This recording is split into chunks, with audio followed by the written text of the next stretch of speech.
ಆಚೆ ನೀಟಾಗ್ತದೆ ಫಸ್ಟ್ ನೀರು ಹಾಕು, ಆಮೇಲೆ ಕಟ್ಟು. ಕೆಳಗಡೆ ಎಲ್ಲ ಹಾಕ್ಬಿಡಲ್ಲ, ಬುಕ್ಕೊಂಡು ಹೋಗ್ತೀರ.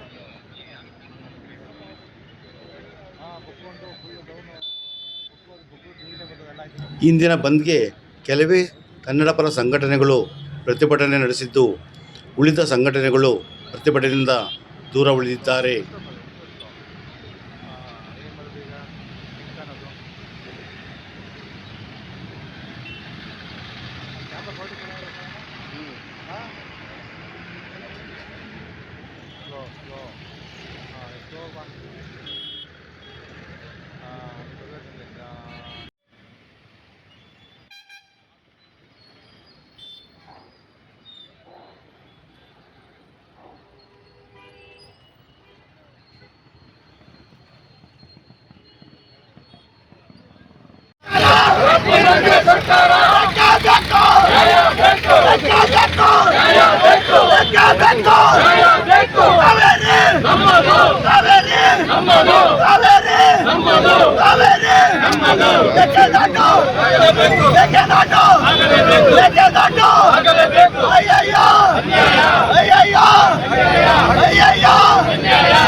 ತಮಿಳುನಾಡಿಗೆ ನೀರು ಬಿಡಬೇಕು ಅಂತೇಳಿ ಆದೇಶ ಮಾಡೋದ್ರ ವಿರುದ್ಧ ಕರ್ನಾಟಕ ಬಂದ್ಗೆ ನಮ್ಮ ನಾಯಕರಾದ ವಾಟಾಳ್ ನಾಗರಾಜರು ಕರೆ ಕೊಟ್ಟಿದ್ರು.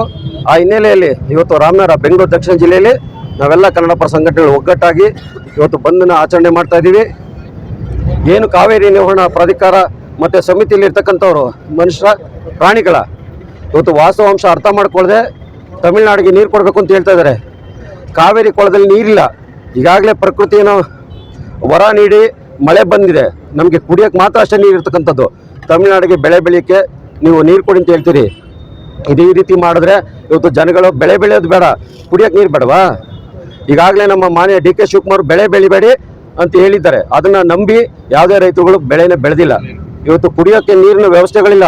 ಇವತ್ತು ಬೆಂಗಳೂರು ಇರ್ಬೋದು, ಮಂಡ್ಯ ಇರ್ಬೋದು, ಮೈಸೂರು ಇರ್ಬೋದು, ಇವತ್ತು ರಾಮನಗರ ಇರ್ಬೋದು, ಎಲ್ಲೂ ಕೂಡ ಕುಡಿಯೋಕ್ಕೆ ನೀರಿಲ್ಲ. ಆ ಒಂದು ಉದ್ದೇಶದಿಂದ ಈ ಒಂದು ಬಂಧನ ಆಚರಣೆ ಮಾಡ್ತಾ ಇದ್ದೀವಿ.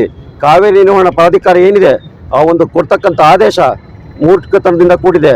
ಇವತ್ತು ಹೈಕೋರ್ಟ್ಗೆ ಹೋಗಲಿ, ಸುಪ್ರೀಂ ಕೋರ್ಟ್ಗೆ ಹೋಗಲಿ, ಎಲ್ಲೇ ಹೋಗಲಿ ಆದೇಶನ ಧಿಕ್ಕರಿಸಬೇಕು. ಇವತ್ತು ನಮ್ಮ ಕರ್ನಾಟಕದ ಜನತೆಗೆ ಕುಡಿಯೋ ನೀರಿನ ಅನುಕೂಲ ಆಗಬೇಕು. ಇವತ್ತು ಆಗಲೇ ಮಾನ್ಯ ಡಿ ಕೆ ಶಿವಕುಮಾರ್ ಅವರು ಹೈಕಮಾಂಡ್ಗೆ ಎಚ್ಚರಿಕೆ ಕೊಡ್ತಿದ್ರು, ಕೊಟ್ಟ ಮಾತನ್ನು ನೆನ್ಪಾಡ್ಕೊಳ್ಳಿ ಅಂತ ಹೇಳ್ತಿದ್ರು. ಅಂದರೆ ಅವ್ರಿಗೆ ಅಧಿಕಾರ ಬೇಕು ಅಂತ ಉದ್ದೇಶಕ್ಕೆ. ಅದಾದ ನಂತರ ಅವ್ರನ್ನ ಮುಖ್ಯಮಂತ್ರಿಗಳು ಮಾಡಿದ್ರು.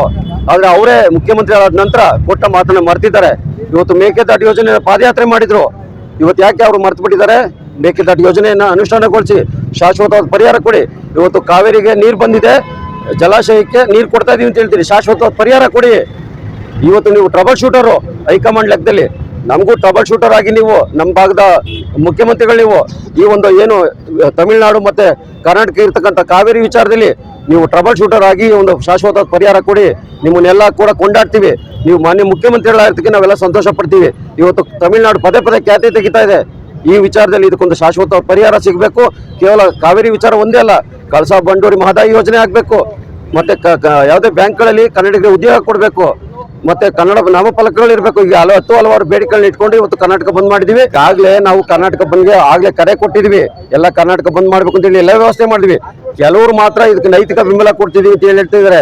ಅದೇ ನೈತಿಕ ಬೆಂಬಲ ನಮ್ಗೆ ಬೇಡ. ನೀವು ಪ್ರಾಮಾಣಿಕವಾಗಿ ಬಂದ್ಗೆ ಬೆಂಬಲ ಕೊಡಿ. ಕಾವೇರಿ ವಿಚಾರದಲ್ಲಿ ನಾವೆಲ್ಲ ಒಗ್ಗಟ್ಟಾಗಬೇಕು. ನಾಡು ನುಡಿ ಜಲ ಭಾಷೆ ಅಂತ ಬಂದಾಗ ನಾವೆಲ್ಲ ಒಗ್ಗಟ್ಟಾಗಬೇಕು. ದಯಮಾಡಿ ಎಲ್ಲರನ್ನು ಮನವಿ ಮಾಡಿದ್ವಿ. ಕೆಲವು ಸಂಘಟನೆ ಮುಖಂಡಗಳು ಏನೋ ಕೆಲವು ವಿಚಾರಗಳಲ್ಲಿ ಮಾತ್ರ ಇವತ್ತು ಮನಸ್ತಾಪ ಆಗಿದೆ ಅಂತ ಹೇಳಿ ಎಲ್ಲಿ ಕೂಡ ಇಲ್ಲ. ಆದರೆ ಅದೇನು ಉದ್ದೇಶ ನಮ್ಗೆ ಗೊತ್ತಿಲ್ಲ. ಅವರು ಇವತ್ತು ಬಂದ್ಗೆ ಬೆಂಬಲ ಇಲ್ಲ, ನೈತಿಕ ಬೆಂಬಲ ಅಂತ ಹೇಳ್ತಿದ್ದಾರೆ. ಬಟ್ ಕರ್ನಾಟಕ ಬಂದ್ ಆಗೋದು ಶತಸಿದ್ಧ.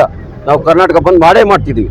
ದಿನ ನೀವು ನೋಡ್ಬೋದು, ನಮ್ಮ CWRC ಇರ್ಬೋದು, CWME ಇರ್ಬೋದು, ತಮಿಳುನಾಡಿನ ಏಜೆಂಟರ್ ರೀತಿ ಕೆಲಸ ಮಾಡ್ತಾ ಇದೆ. ನಮ್ಮ ಕರ್ನಾಟಕದ ಪರವಾಗಿ ಒಂದು ಸತಿನೂ ಜಯ ಸಿಕ್ಕಿಲ್ಲ. ಯಾಕೆ ಅಂತ ನಮ್ಗೆ ಅರ್ಥ ಆಯ್ತಲ್ಲ. ಇಲ್ಲ ನಾವು ವಾದ ಮಂಡಿಸೋದ್ರಲ್ಲಿ ವಿಫಲವಾಯ್ತಾ ಇದೀವ, ಇಲ್ಲ ನಮ್ಮ ಸರ್ಕಾರ ಹಿಂದುಳಿತಿದೆಯಾ, ನಮ್ಗೆ ಅರ್ಥ ಆಗ್ತಿಲ್ಲ. ಮಾನ್ಯ DK ಶಿವಕುಮಾರ್ ಅವರೇ ನಮ್ಮ ಜಿಲ್ಲೆಯಲ್ಲಿ ದೊಡ್ಡ ಮಟ್ಟದ ಮೇಕೆದಾಟು ಅಣೆಕಟ್ಟೆ ಆಗಬೇಕು ಅಂತ ಹೋರಾಟವನ್ನು ಮಾಡಿದ್ರು. ಇಂಥ ಒಂದು ಸಂದರ್ಭದಲ್ಲಿ ನಮ್ದು ಯಾಕೆ ಕೆಳಗುಂತಿದೆ? ಯಾಕಂದರೆ ಹೋರಾಟದ ಆದ್ಯಂತಿಯಲ್ಲಿ ಬಂದಂಥವ್ರು ನಮ್ಮ ಇವತ್ತು ಏನು MP ಗಳಿದ್ದಾರೆ ಅವರು ನಾಲಾಯಕ MP ಗಳು ಅಂತ ಹೇಳಲಿಕ್ಕೆ ಇಷ್ಟಪಡ್ತೀನಿ. ಯಾಕಂತಂದರೆ ಕೇಂದ್ರ ಸರ್ಕಾರದ ಮನವೊಲಿಸಿ ನಮ್ಮ ಇದನ್ನು ಕಾವೇರಿನ ನಮಗೆ ಉಳಿಸೋಂಥ ಕೆಪಾಸಿಟಿ ಇಲ್ಲ ಅವ್ರಿಗೆ. ಇಂಥ ಒಂದು ವಿಚಾರವಾಗಿ ರಾಜಕೀಯ ಪಕ್ಷಗಳು ಏನಕ್ಕೆ ಬೇಕು? ಈ ಕೂಡಲೇ ಏನು ಕಾವೇರಿ ನಿರ್ವಹಣಾ ಪ್ರಾಧಿಕಾರ ಇದೆ ಅದನ್ನ ವಾದವನ್ನು ಮಾಡಿ ನಮಗೆ ಏನು ತಮಿಳ್ನಾಡಿಗೆ 3ನೇ ಬೆಳೆಗೆ ನೀರನ್ನ ಕೂಡ ರೆಡಿ ಇದ್ದಾರೆ. ಆದರೆ ನಮಗೆ ಮೊದಲನೇ ಬೆಳೆಗೆ ಮತ್ತೆ ಕುಡಿಯೋಕ್ಕೆ ನೀರಿಲ್ಲ. ಈ ಮೊನ್ನೆ ಏನು ಮಾಡಿದ್ರು 4 TMC ಬಿಡಿ ಅಂತ ಹೇಳಿದ್ರು. ಈಗ ಆಲ್ರೆಡಿ 15 TMC ಬಿಡಿ ಅಂತ ಕೂತಿದ್ದಾರೆ. ಏನಿದು? ಯಾವ ಥರ? ಎಲ್ಲಿ ಏನು ಒಳರ್ವಿ ಎಷ್ಟು ಜಾಸ್ತಿ ಆಗಿದೆ? ನಮ್ಮಲ್ಲಿ ಈಗಲೇ ಮಳೆ ಇಲ್ಲ, ಯಾಕಂದರೆ ಮುಂಗಾರು ಆಲ್ರೆಡಿ ಕೊರತೆ ಆಗುಂಟಾಗಿದೆ. ಇವತ್ತಿನ ದಿನ ನಮ್ಮ ಭಾಗದಲ್ಲಿ ಬೆಳೆ ಬೆಳೆಯೋಕ್ಕೂ ನೀರಿಲ್ಲ, ಬೆಂಗಳೂರು ಭಾಗದ ಜನಗಳಿಗಂತೂ ನೀರು ಕುಡಿಯೋಕ್ಕೂ ಇಲ್ಲ. ಇಂಥ ಒಂದು ಸಂದರ್ಭದಲ್ಲಿ ತಮಿಳ್ನಾಡಿಗೆ ಬೆಳೆ ಬೆಳೆಯೋಕ್ಕೆ ನೀವು ನೀರು ಬಿಡ್ತೀರಾ ಅಂತಂದರೆ ಎಷ್ಟು ಮಟ್ಟಕ್ಕೆ ಸಾಧ್ಯ? ಅದೇ ತಮಿಳ್ನಾಡು ಸರ್ಕಾರ ಏನು ಮಾಡಿದೆ ಅಂದರೆ ನಮ್ಮ CWRC ಅವರಿಗೆ ದುಡ್ಡು ಕೊಟ್ಬಿಟ್ಟು ಅವ್ರನ್ನ ಖರೀದಿ ಮಾಡಿಬಿಟ್ಟಿದೆ ಅಂತ ಈ ಸಂದರ್ಭದಲ್ಲಿ ಹೇಳ್ತಾ ಇದ್ದೀನಿ.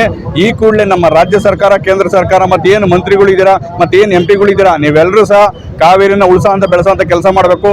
ಇಲ್ವಾದಲ್ಲಿ ನಿಮ್ಮ ಮನೆಗಳಿಗೆ ನೇರವಾಗಿ ನಮ್ಮ ಕರ್ನಾಟಕ ರಕ್ಷಣಾ ವೇದಿಕೆ ಪ್ರವೀಣ್ ಕುಮಾರ್ ಶೆಟ್ಟಿ ಮೇಡ ಹಾಗೂ ಎಲ್ಲ ಕನ್ನಡ ಪರ ಸಂಘಟನೆಗಳು ಒಕ್ಕೂಟ ಮಾಡಿ ನಾವು ದೊಡ್ಡ ಮಟ್ಟದಲ್ಲಿ ನಿಮ್ಮ ಮನೆಗಳಿಗೆ ಮುತ್ತಿಗೆ ಹಾಕಬೇಕಾದ ಈ ಸಂದರ್ಭದಲ್ಲಿ ಎಚ್ಚರಿಕೆಯನ್ನು ಕೊಡ್ತಾ ಇದ್ದೀವಿ.